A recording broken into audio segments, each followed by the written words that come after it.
Good morning, good afternoon, and welcome to the webinar. My name is Liz Fraley from Single Sourcing Solutions, and I'll be your moderator today. Before we get started, we have a couple of polls for you.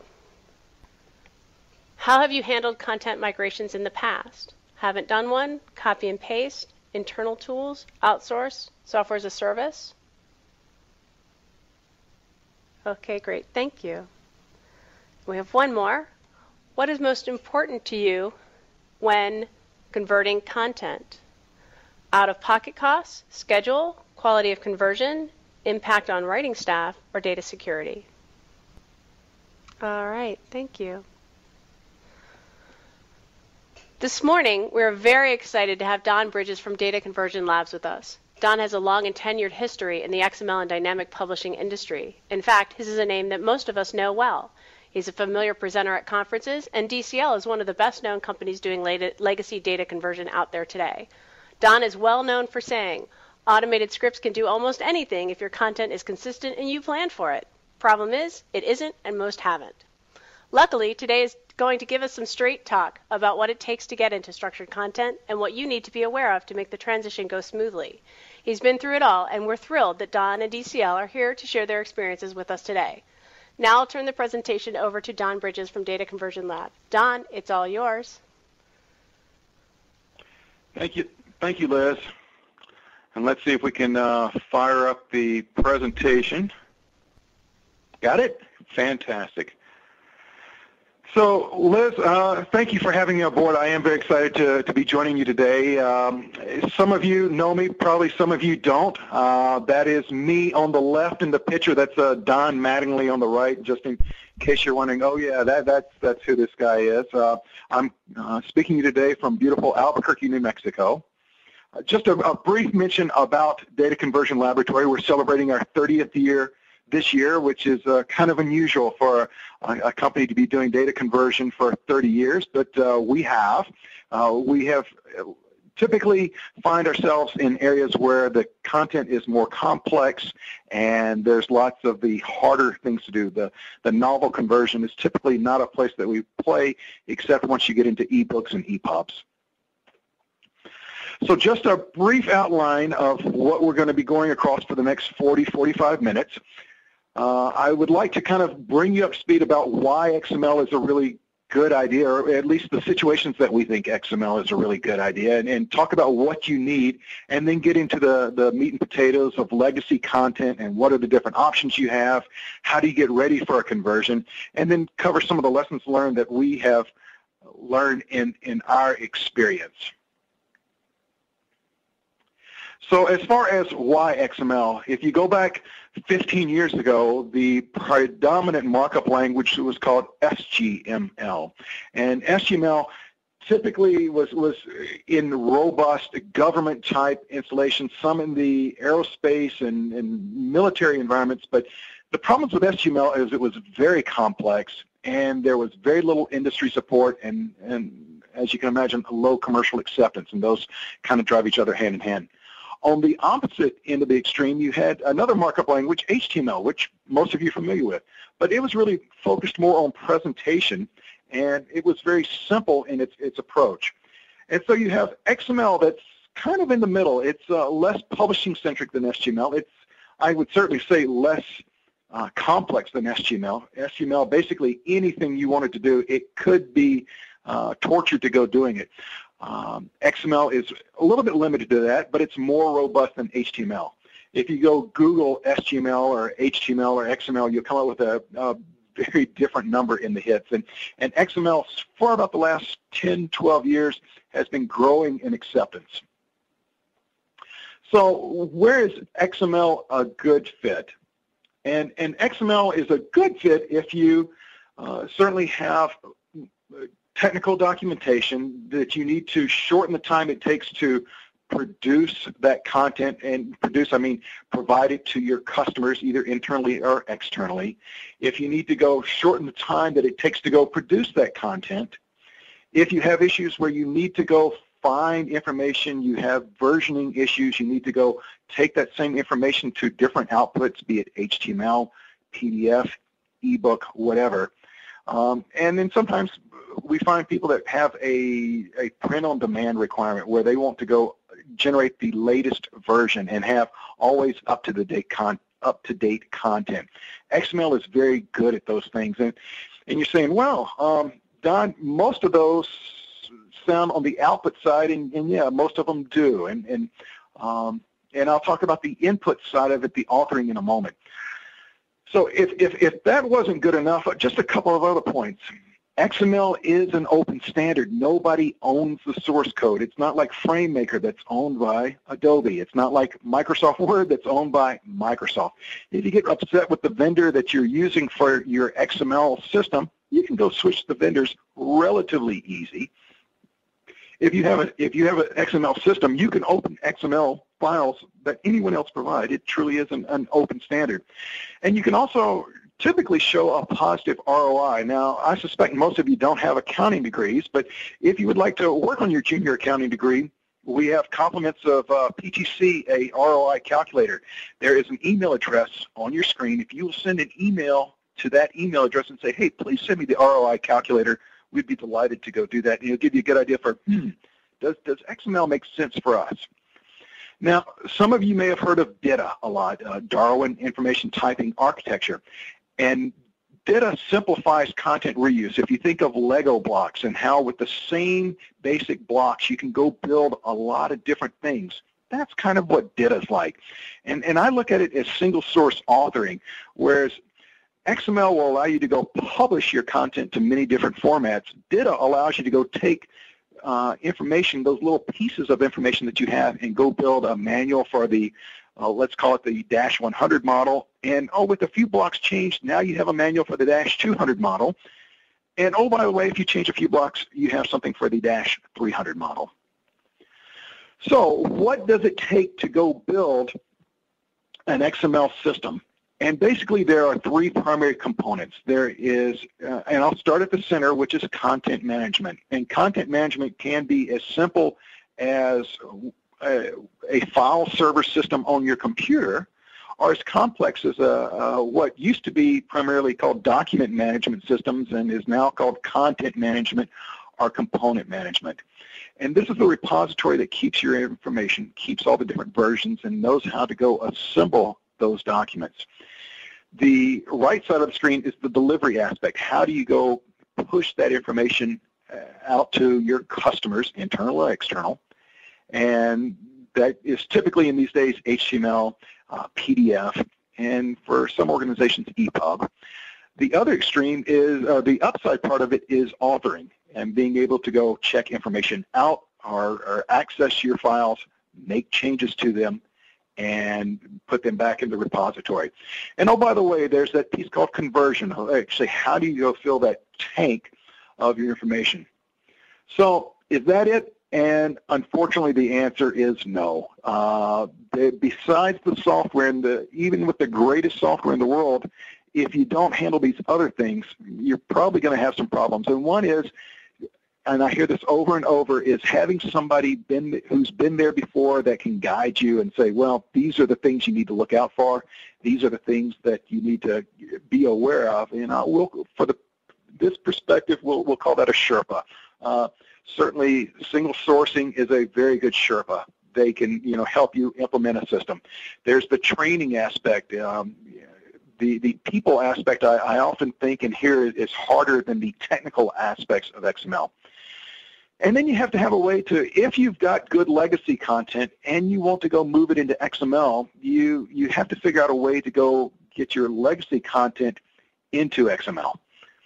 Now, there's really two ways to go get there doing that, to handle your legacy content. One is that you can draw a line in the sand and say, from this date forward, we're going to use this new system, and that's it. And so we'll have our legacy system that has all the old material, and we'll have this XML system that has all the new material. And a lot of people do that. It works as long as you don't mind supporting two systems and as long as there's a clear lineation between what is what. Or you can convert your living content, and you're kind of faced with what to convert and how to go convert it. So this is going to sound really strange, maybe coming from somebody who makes their living selling data conversion, but fundamentally you need to ask yourself, do you really need your legacy content? Is there value in it? And for most people, the answer is yes. But you have to realize that very few writers think that, this content is going to be converted someday, and I need to go set it up in a way that it will convert in a straightforward manner. That just doesn't happen. Humans are, by their very nature, creative, and writers are certainly no exception to that, and they do interesting, creative things, and I'll get to that in a moment. Yeah, and also, like you said, well, why don't we just re-author it and author it from scratch? And while that certainly has some advantages, and you'll have really great content written to the latest standard, and if your old legacy content is garbage, A, I kind of wonder how you're in business, but B, it's a tremendous cost to go author anew, and it takes a lot more time. So back to that question of what to convert. And really you have three options. You can certainly convert nothing. And, oh, by the way, that you have no conversion costs, but you're going to, as you go along the time axis, your costs are going to be gradually built up as you start building that repository. And it's going to continue up until your repository is completely filled with your active authoring content. You can take the second approach and say, I'm going to go convert everything just to be sure that it's in the right format and it's the way I want it, and you can convert everything. I tend to believe that's a bad idea unless everything you have is really great content. But, information from 30 years ago for a machine that are information that is essentially obsolete, that rarely or never gets updated, I don't know if that's your best idea. And, oh, by the way, it will reduce the ROI, or return on investment, because there is a cost to go convert information. And then option three is saying, well, okay, let me go convert frequently used, high-value documents. So I kind of take the attitude and would coach people to say, convert with intelligence. Convert documents that are most often used. Convert documents that are favorites, be the internal favorite maybe by your service engineers or externally by your customers. Convert documents with the longest product life, that are going to be out there for the longest time. Convert documents that get updated the most, because that's where you'll see the savings in XML. And when in doubt, maybe a good approach is to start in the present and work backwards. Now, compliments of Joe Gollner. Joe came up with the concept of different groups of people, and I thought this was kind of clever, and Paul Vanderveen contributed the third bullet. But you have some people that say, I don't think there's any way that with automation we can go convert content, and Joe called these people skeptics.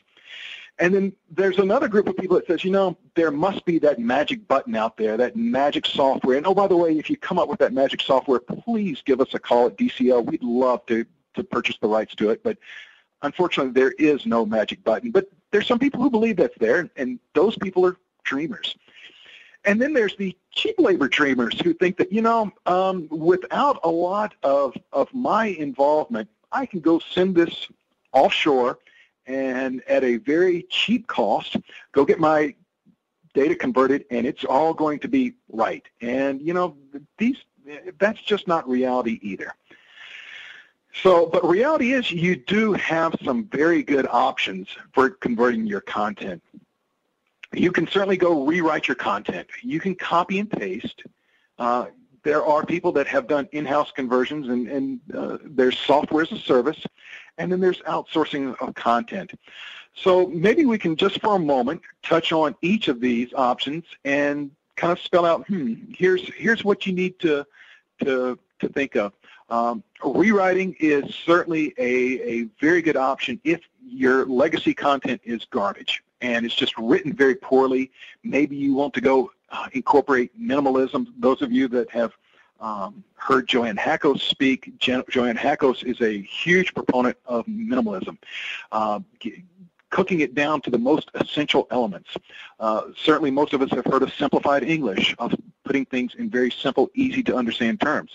Maybe you're rewriting for a topic-based information where it's not topic-based at all, and you have a procedure that is similar across 5 different product lines, but not exactly the same across any of them.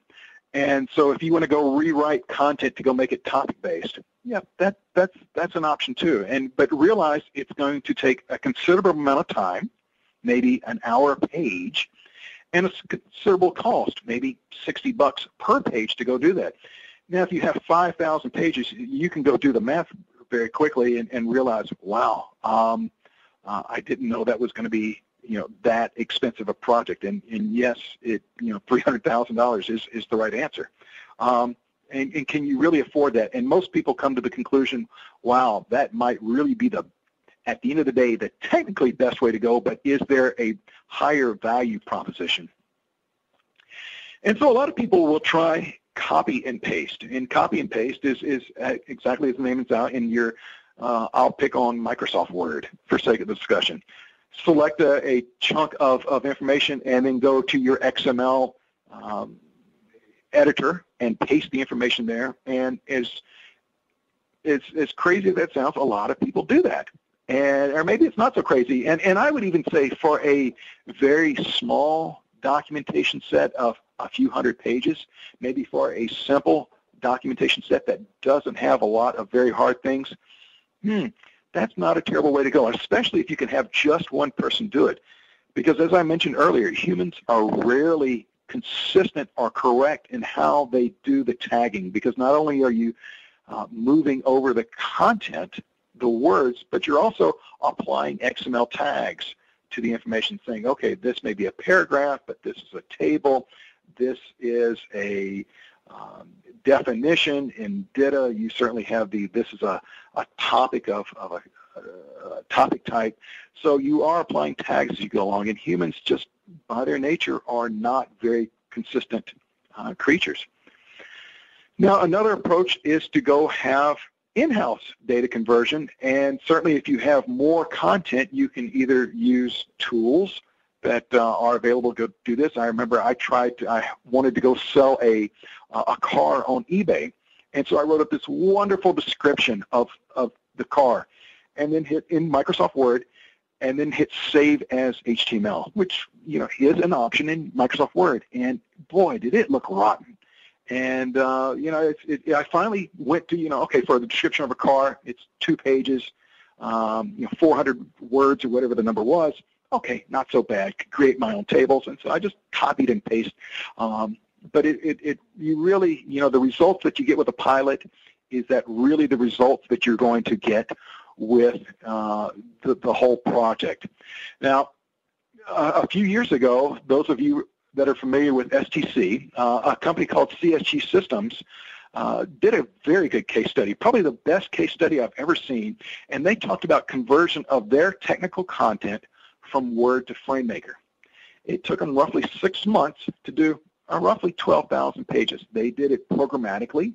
Okay, well, that's good. And had to do cleanup. Okay, that's fine. That's part of it.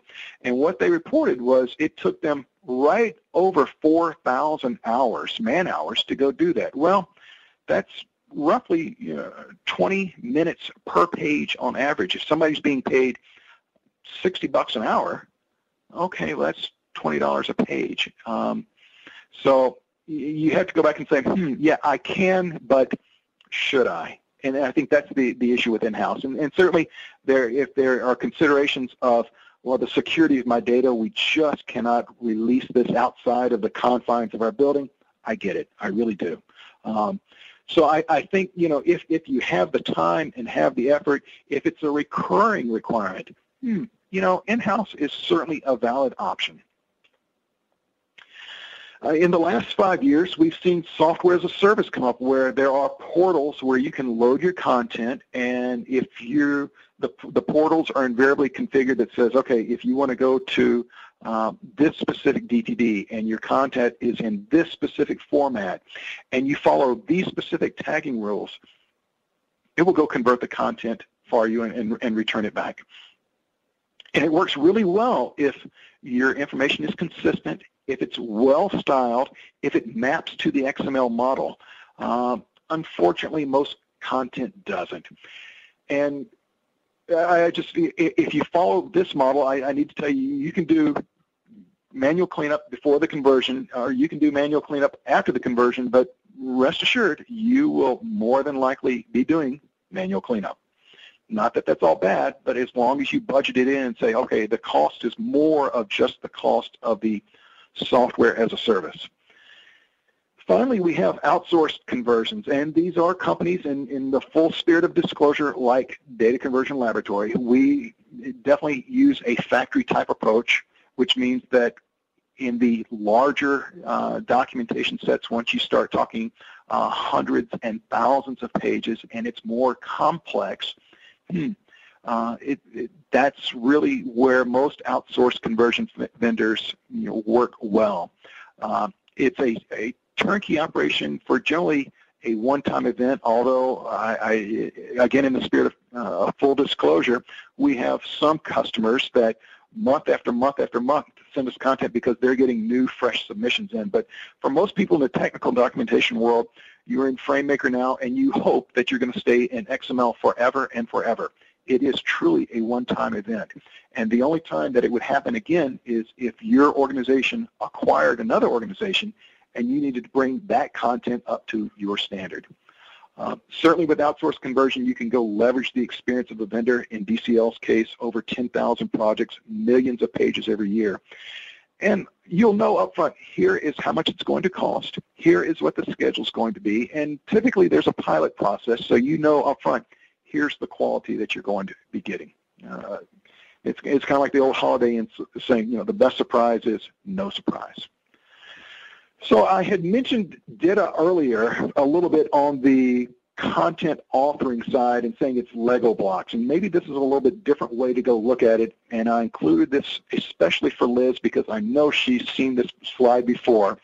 But as you go across different books, and I've got the books arranged as vertical columns, sometimes you have topics that will repeat across some or most of that content. In this case, topic 1 is in books A, B, and D, but it's not in book C, and topic 2 is in book C. It's the only place topic 2 is. Topic 3 is mentioned in books A and C, and then topic 5 is mentioned in every book. So you can either, in a DITA world, you can either do conversion from a topic sourced or a book source. So some of you are saying, well, Don, what do you mean? Well, I'm glad you asked. A topic source conversion is basically where you go find reusable content or reusable topics that are standalone, and you would go rewrite those saying, okay, here's the way it's phrased here, and here's the way it's phrased there, and here's the way it's phrased someplace else. And then we'd go rewrite it to go make it fit as many applications as we can. Now, one of the things about DITA that sometimes gets people into trouble is that your topics, your chunks of information, need to be standalone and have context on their own so that they have meaning on their own, because you're going to be editing them on their own.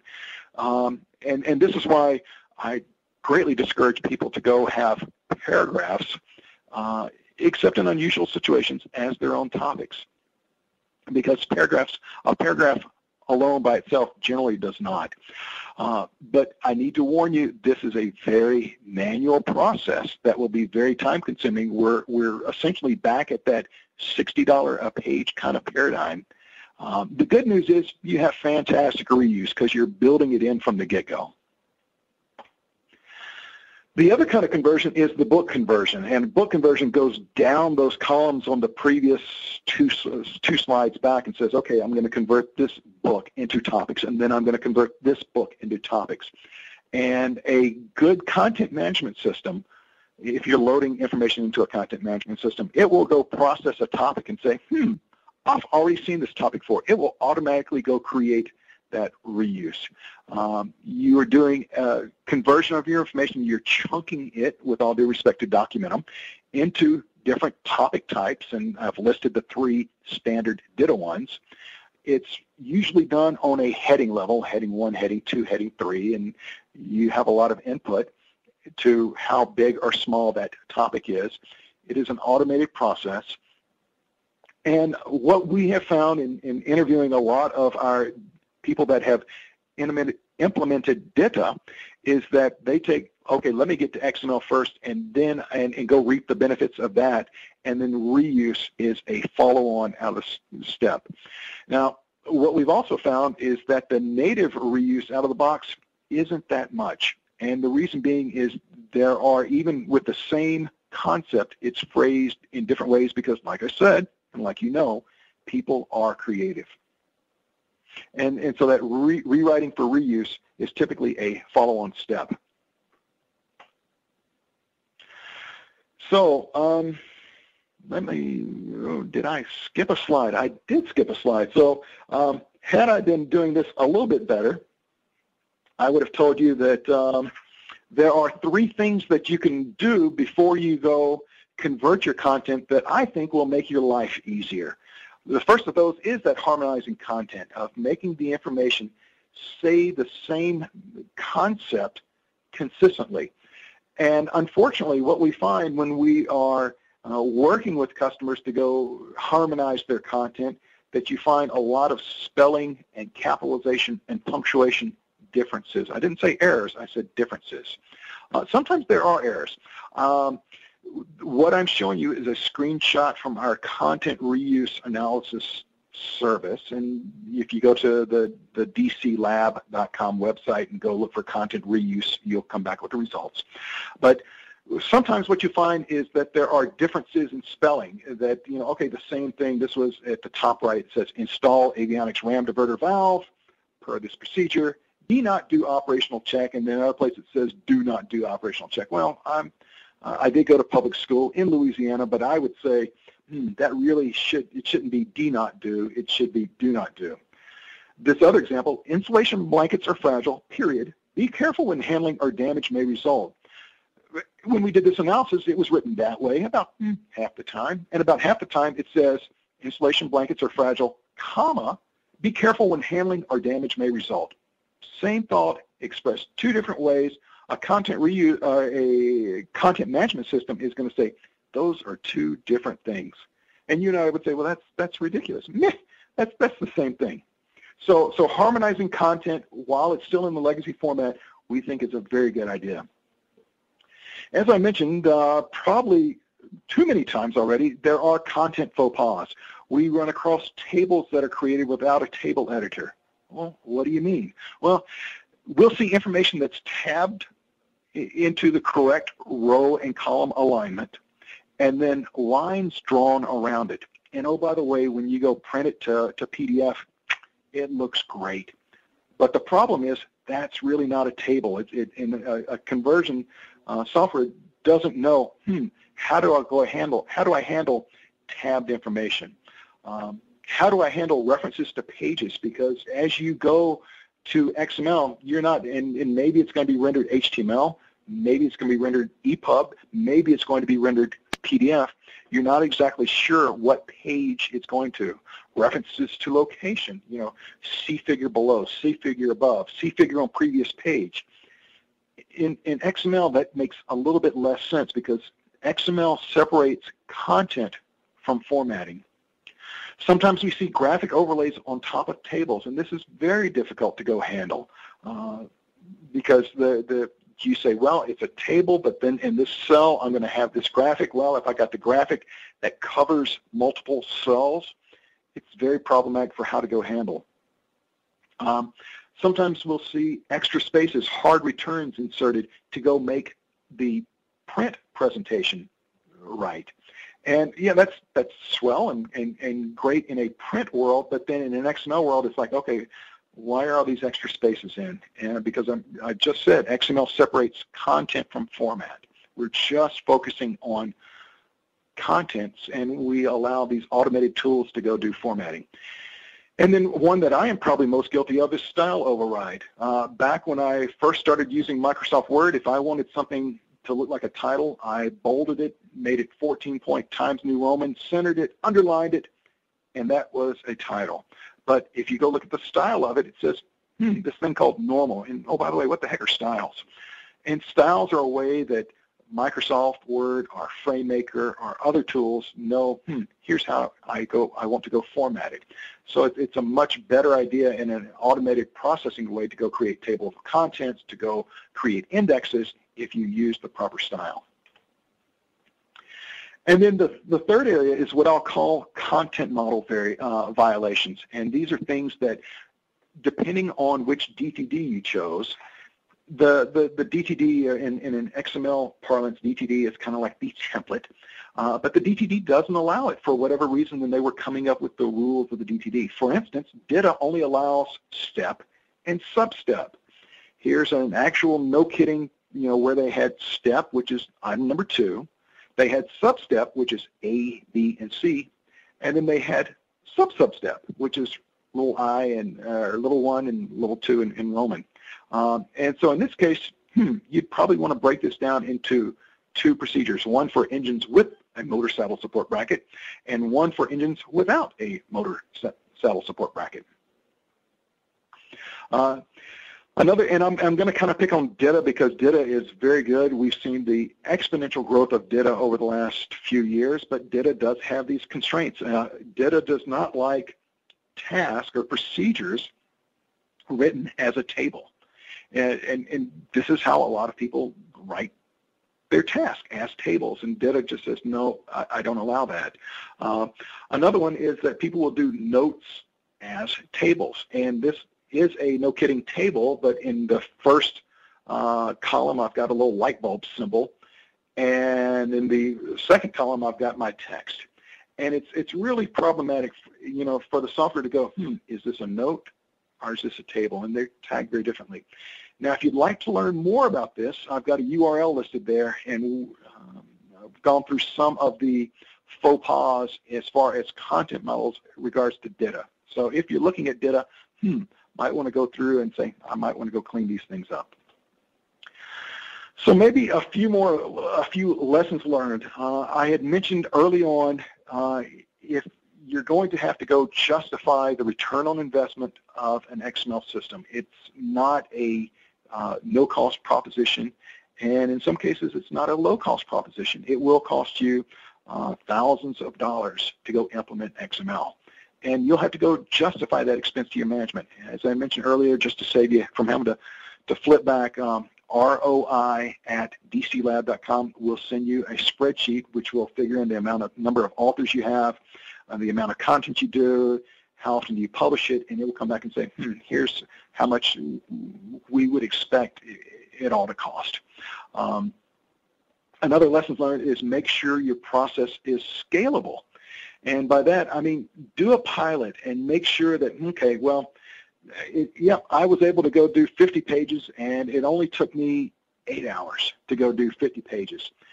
And then you have to say, okay, well, I've got another 4,950 pages to go do. Do I really want to go spend the next 20 weeks working on this conversion? And then you don't know what you don't know. And I was in a conversation yesterday where somebody said the unknown unknowns. And it's a great phrase. It says you don't know what you don't know. And so talk to others at conferences. Learn from their experiences. Hire a Sherpa. Hire somebody that's been there before and can say, well, I understand you want to do this. Here's the options. Here's the pros and cons. And here's what we would suggest. And I think that's invaluable. As far as be prepared, working with XML is different than working with Frame or working with Word or a word processing format, and certainly working with DITA is even more different because you go from books to working on topics. So I think you want to use good DTDs, and good means not custom that you just thought of specifically for you, but that have been well thought out of. It's one of the great advantages of DITA. Even though it has those constraints I mentioned, DITA has been well thought out, and it has had a lot of input by people that have done this before and done it for years, and they've skinned their knees and scraped their hands, and so you don't have to. As I mentioned, XML separates content from format. It's something that some people can get their arms around relatively easily. Other people, they really have a hard time. It's always, how does it look? How does it look? How does it look? And you have to completely purge that, but certainly purge that from your brain and saying, I'm not going to focus on the presentation. I'm going to focus on the content. It's very liberating to technical writers in one perspective that, okay, I'm really being paid to write now and really put my effort into what does it say instead of how does it look. but there's some writers that really have that hard time doing that. And then be smart. Do your homework. There are presentations that that we've seen as far as how do you go sell this to your management. And ROI is tough. I mean, how much reuse do you have? And most people go, I don't know. So go ask your peer, people that are in similar industries as you that have gone to XML. And I've found people to be very forthcoming, shockingly forthcoming, quite honestly, as far as, well, here's what we learned. I mean, here's the costs associated. And, okay, maybe I do this as a phased approach where I implement a bare bones solution for a while and have people trained and then use a super user that helps train other people that are enthusiastic about it. So in all this, you may say, wow, boy, that would be so great to hit a button and to go create my manuals that are up to date every morning. And, oh, by the way, that's, there are organizations that do that. Every night at 2 a.m., they incorporate all the updates, and their website's updated at 2:01. It's that easy, that quick, if you go set the process up. But you have to be able to go justify the expense of that system. And these are places that a Sherpa can help you in defining a well-designed approach. And then know what you know what you don't know, and know where to go get help. A couple of resources for you that may be of interest. We have a newsletter called DCL News. There's the link to it if you're interested in. Be more than happy to go sign you up for it. We won't spam you. There are a couple webinars that we've done. The first one was, Are You Ready for Conversion? It was done with Dr. Hackos and Mark Gross. Mark is the president of DCL. There is the URL for that, and the slide deck and the recording of that webinar are available for you if you're interested. Also, I mentioned, hey, it's sometimes, all the time, helpful to learn what mistakes and what have other people done. And so we interviewed a dozen different DITA implementations and say, what went right? What went wrong? How long did it take? And, oh, by the way, that how long did it take? 2 years. No kidding. It's shocking, but that's reality.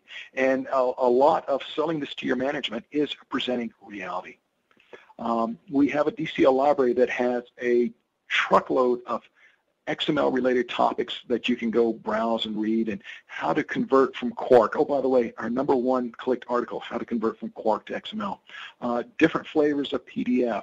How do you go sell this? What are other industries doing? So a lot of very good resources out there for you. So, Liv, I think I'm going to turn it back over to you, and according to Mickey's big hand, we still have roughly 15 minutes to wrap up. Great. Before we get to the questions, I want to thank everyone for attending today's webinar and say that stay tuned for our next one. We've got a panel of experts, some giants in the industry, coming to talk about what single source information sharing really means and how to set about accomplishing it. Through webinars like these, we strive to help our customers become self-sufficient and grow their expertise to make their projects successful, not just today, but well into the future. If you want to see any more of our community projects, just go to the URL at the bottom of this slide to see the complete list. We've got a couple of polls before we get to the questions, and we've got a couple of really good questions. So let's do the polls first. And our first one is, what's the timing of your next conversion project? Is it in process now? Is it before the end of the year, the next couple of years, longer than a year or two, or you're not expecting to do one? There we go. And Liz, I don't. Okay, you got it. I'm sorry. Yeah. I'm new at running the polls. But we hear they're fun. Let us know if you don't like them, then next time we won't. All right. Looks like most of the questions are answered. Oh, got a couple more. Okay. And the last poll, I promise, really it's the last one. If you're considering a conversion project, what DTD are you looking to use? DITA, S1000D, NLM, DocBook, or something else? Wow, DITA's coming in strong and fast. I look good about people looking at something else too. Cool. And Liz, I would be interested if people can submit a question, using the submit a question. If you're looking at something else, what is that something else? Absolutely. And if you type that into the question window. Sorry, go ahead, Don. Yeah, no, I think I'm so smart and have figured out, oh, well, that's, these are the options for everybody, and clearly not. Right. I agree with you. It's very rare for us to hear something else anymore also. All right. Looks good. And we'll close that. And Don, if you want to advance the slide. Yeah, I'll sort of share what the answer was. We've got about a quarter of the people are looking at something else. It's kind of neat. All right, Don. Do you want to advance the slide? So is this... I don't know how to do that. Is it posted up? Well, why don't we jump into the questions? Absolutely. So we've got a really good one. At this point, our need is to convert the existing XML, go back one, Don, to formats such as EPUB and DAISY, optimized, if necessary, for specific devices, with accessibility for visually impaired readers maintained. Fascinating. What's the best way to proceed? Well, our experience is that once you convert it to XML, and we have specific webinars as far as if you go look on the DCL Learning Series page, specific webinars to go address what are the issues with converting to EPUB. But once your information is in XML, it's basically a transform to go to specific devices. If you want to go to Mobi, if you want to go to Kindle, or if you want to go to Sony e-reader format, those are basically specific transforms that are generated on the fly once you have your information in robust XML that will support the aspects that your transform requires, that the e-readers require. So what we generally tell people is that, yes, you can go straight from a proprietary word processing format, but having the information in XML will give you a better way to go do that automatic publishing on the fly to the different ebook formats. And there are a lot of them out there, and I feel your pain. Agreed. We had just in case you're interested, we had because Daisy usually here with the math type folks at Design Science, they did a presentation talking about doing math jacks with Daisy. If you want to know more about that, just let me know and write that in the question window, and I'll send you the URL for it. But what a good question. And she says that it's their own customized DTD, so it sounds like you guys have been around and doing this for a while. That's one of the others, Don. Right, okay. All right. One of the others is also author it without DITA. Interesting. Okay. Someone else says there's something else we would like it to be is iPad. I would think that Don would agree with me that iPad is more an output format rather than an authoring content model. Don? Yeah, that's exactly correct. I mean, it is an output format, and once you have if you go back to the diagram that showed, okay, well, you have authoring and management and delivery, it's just another delivery option. Just as PDF, just as XML or HTML or XHTML are just output formats. The different ebook formats are output formats, and the only caveat to that is that you need to make sure that the tagging of your XML is compatible with what the transform is looking in, and go through and do a pilot and saying, this isn't rendering right in DAISY, or this isn't rendering right for iPads or Kindles or whatever the output device is, and go make sure that you work through those projects in a pilot aspect before you go dive into it. But the vendor support is 5 times what it was even 2 or 3 years ago. So you've kind of moved from, with ebook, we're kind of moving from the bleeding edge to maybe leading edge. So she's got a couple more statements. They're authoring in their software that's from their customer, and the output is going to be on the iPad, which is going to be on board the customer's product. Aircraft looks like. So it's probably ATRS 1000D? That's correct. S1000D is S1000D is kind of a very interesting story. That S1000D, from what I've seen, most people do draw that line in the sand. And yes, there are some people and solutions to go convert S1000D, but predominantly it is a lot of rewriting, and people go draw that line in the sand. And then S1000D is maybe the richest XML format that's out there, and so it's very straightforward to go to ebook. So yeah, if you're constrained by, okay, we have to use this authoring package, there's a lot of them out there. If you have to go use this content management and have to go use, but we need this output delivery, it's just a matter of once you have it in XML, it becomes a transform because right. XML is, by its nature, very, very consistent. That's the it lends whole itself idea. well to those automated. Sorry, Don. You asked another? Yes, here's one. Use of tables for notes, cautions, and steps is quite common. What do you suggest to remedy this? Well, what I suggest is that people come up with, and yes, I know it's very common, so you kind of have a choice, is saying, do I want to go create a note that is just a standalone note, which is how, oh, by the way, how DITA wants you to go handle it, not as a table, or saying, okay, I'm going to have it as a table, and DITA does allow notes to have tables, but the conversion process doesn't know whether to go treat it as a note or as a table. So either you're going to have to go do cleanup once you've converted, go do some pre-tagging before you convert, and say, maybe insert a tag that says, okay, this is a table, but it's also a note. And you can certainly go do that. And so with that pre-tagging step, you can go create that admonition, be it caution or warning or note or whatever. All right, let's see that. Sorry, go ahead. Or you're going to have to go back and either do the pre-tagging before or go do the cleanup afterwards. Let's see if that answers the question. Here's the next one. How would you convert documents from PDF when you can't find the original source? That's a tough one. Wow, good question. And there are at least 3 flavors of PDF.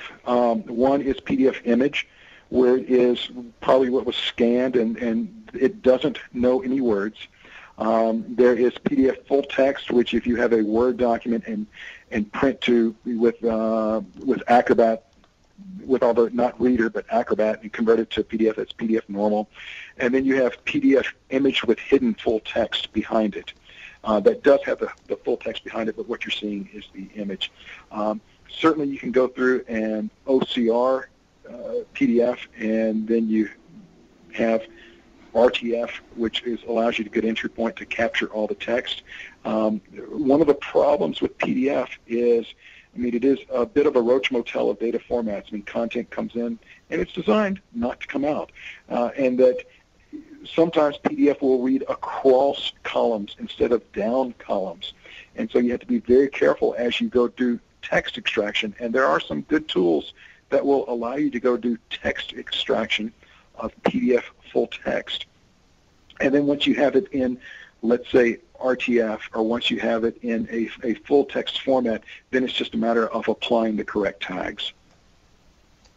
But it's starting with PDF image is really about the same as starting with a TIFF image or starting with a piece of paper. Those are all more or less equivalent starting points, and there's no way around that. You're going to have to go through some kind of an OCR, optical character read process, to go read that. And depending on the quality of how clean that page is, with a process that's called double key, and I can bore you with the details, but 99.95% textual accuracy is very possible. And then you can go apply, coming from PDF image, you certainly don't have any tags that says this is a heading 1, heading 2, heading 3, whatever, a title, figure, caption equation. But you can implicitly go figure out and say, okay, well, when I run across this, that's a title, and when I run across this, that's a heading, and when I run across this, just because of how it's presented, those implicit tags allow you to go tag things in an automated style. And that's certainly what DCL does. Excellent. We've got another follow-up on PDF because I know that that's always a good question.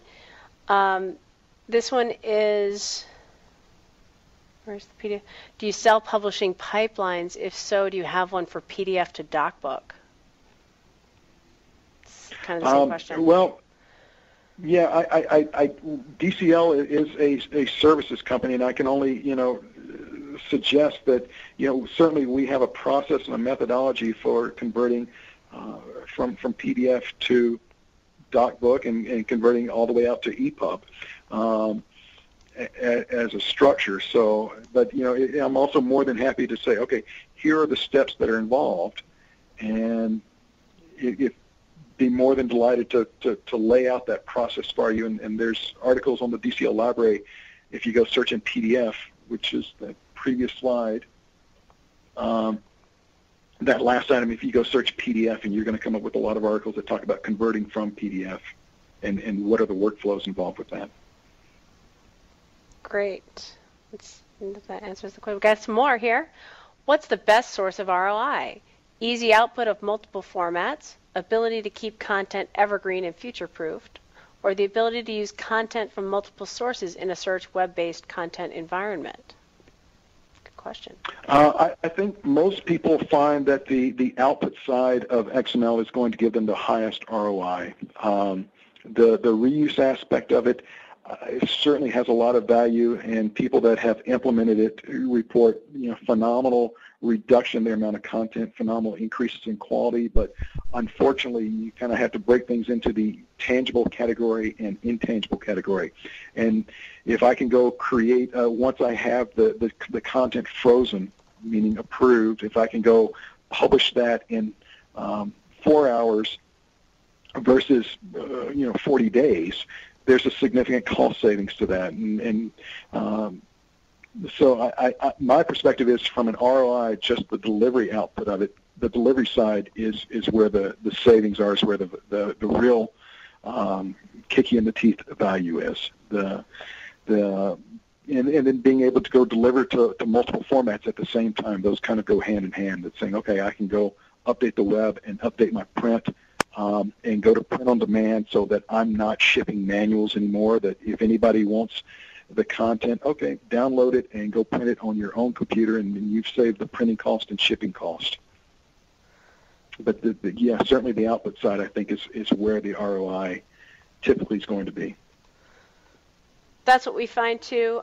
We did an article too. I'll post that in the chat window, or in the question window, with Medtronic. It was a 4-part series. He did extensive ROI calculations, and he beat every one of them. It's kind of an interesting tale. And in some ways, I remember someone from Siebel talking years ago. She's like, it kind of doesn't matter what your ROI is, just so long as you have one. And she had done it by looking at paper being printed at the papers for the guys who were out in the field and doing stuff. And so it just matters that you know what it is. All right, here we've got a couple more questions. Yes, it says, once in DocBook, I can do EPUB easily enough. That's true. And here's one. Do you have any information about when EPUB 3 is going to start being implemented? I'm wondering whether it makes sense to get into EPUB now when it's about to change. Yeah, and I will be very candid with you. I don't know when EPUB 3 is going to be implemented. Certainly you can go Google that, and there's lots of speculation. It's almost like, when's the next release of DITA going to come out? And I've lost more than one bet over that one. I guess, I don't think you can plan too much. I don't think you can do too much homework on this one, although it's really not fun and it's not exciting. So I think it's probably, this is regardless of, if you say, yep, we need to go there, go ahead and get smart, get started. When's the right time to jump? Boy, that depends on what all the other business drivers are. It depends on the economic situation of your company, and maybe your company's aggressive in saying, hey, when the recovery happens, we want to be well positioned, and your company may say, until the recovery happens, we can't go spend money. It's just different corporate cultures. But getting educated and reading blogs and reading articles, listening to webinars like that Liz offers, these are great ways to go get smart on where it's going. And we've got one really good question we've got here at the end. Can you talk a little bit about migrating legacy HTML content to DITA as well? Your presentation focused almost exclusively on print documents. Yeah, well, and the only real difference that HTML brings to the table, and there's really two of them. One is that this concept of a page is very nebulous, because a page can go on and have hundreds of thousands of words, and it'd be a very long page, but that really doesn't change that much. HTML brings a much more limited set of tags to the table. What can really mess you up on HTML, as long as you tag your content consistently, the conversion is relatively straightforward. And, oh, by the way, for the same equivalent amount of content, cheaper than converting from a word processing format. The one bugaboo is that if you have JavaScripts or scripts of any kind built in that go and do dynamic things on the fly, then you have to go account for those. If you're coming from something like RoboHelp, RoboHelp is a very good tool. It's a very consistent tool, and converting from RoboHelp to XML is a very straightforward exercise, and RoboHelp limits what you can do, whereas some web designers go do some crazy, clever, creative things to go do dynamic updates or to go make it look Superfly, and conversion of those, you have to go make some decisions that says, in the spirit of making this a more automated process, do I make things less pizzazz, less flashy? And typically you do. All right, let's see if that answers the question.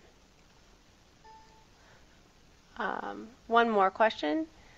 Can you say a bit about double key, capital letters, or related process for high accuracy? Okay, yeah, sure. Double key is basically where the input from machine number one or operator number one and the input from machine number two or operator number two are compared.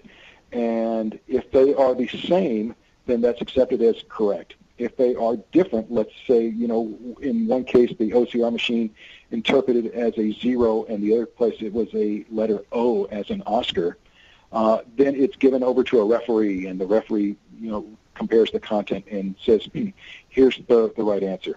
With that process, the results are 99. The statistical results are, the accuracy is 99.95%. Now, is that good enough? And for some people, the answer is yes. For most people, the answer is yes.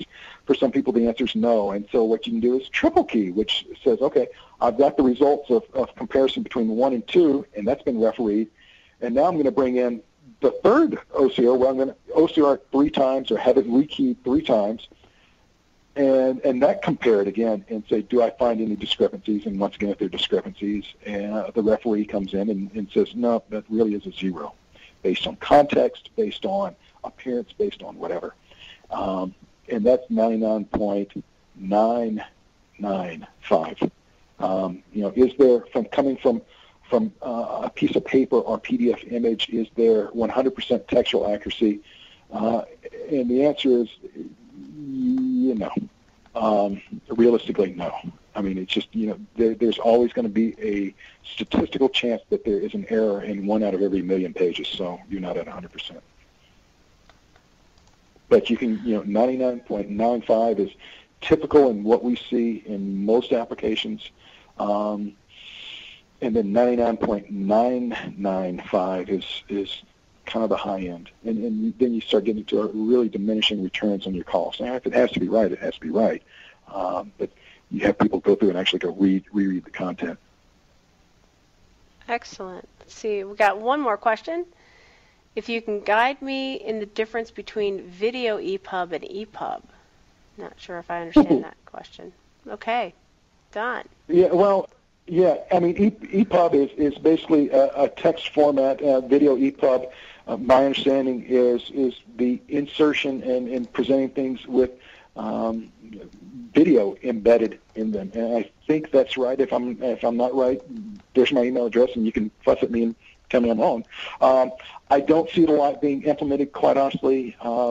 One of DCL's customers has used it, but it's certainly a place that people say, I want to go there, I need to go there, and it's something that doing it in the legacy output formats like Word or Frame are kind of tough. Doing it in the ebook formats are pretty doggone easy. But it's still what I would call in its infancy. All right, and that's our last question, looks like. Good job, Don. Thank you so much, and thank you, everyone, for coming and having such a great discussion here at the end. This is fabulous. Stay tuned for the next one, thank you, Liz. And we'll be happy to have you. Let's see if we got one more question coming in here at the end. No, it says, oh, I have this. Thank you, Don and Liz, for a very interesting webcast. All right, thank you. Have a great Wednesday afternoon or morning. Thanks, everybody. Bye.